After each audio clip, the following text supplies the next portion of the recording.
रहमतुल्लाहि व बरकातहू। जी हम नीले का कुश्ता तैयार करेंगे दोपहर बूटी में। तो 1 तोला नीला होगा जी और दोपहर बूटी होगी 30 ग्राम। तो इसको 2 किलो की आग देंगे।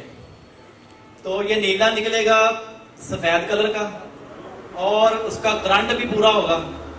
और इसके अलावा वो कैंसर, बगंदर, नासूर के लिए बड़ा बेहतरीन काम करता है। अभी 2 किलो की हम आग देंगे, 2-2.5 घंटे में तैयार हो जाएगा। तो हम इंशाल्लाह आपके इधर चेक भी करवाते हैं। अस्सलाम वालेकुम। गाइड करें जी। नीले तोते का कुश्ता तैयार हो रहा है।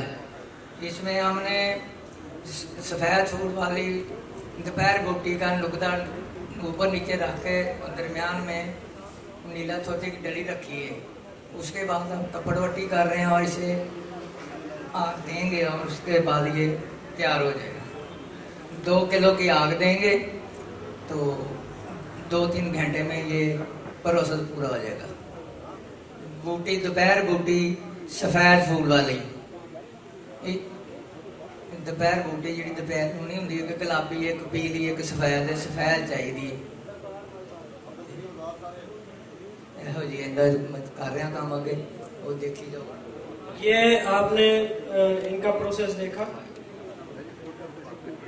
अभी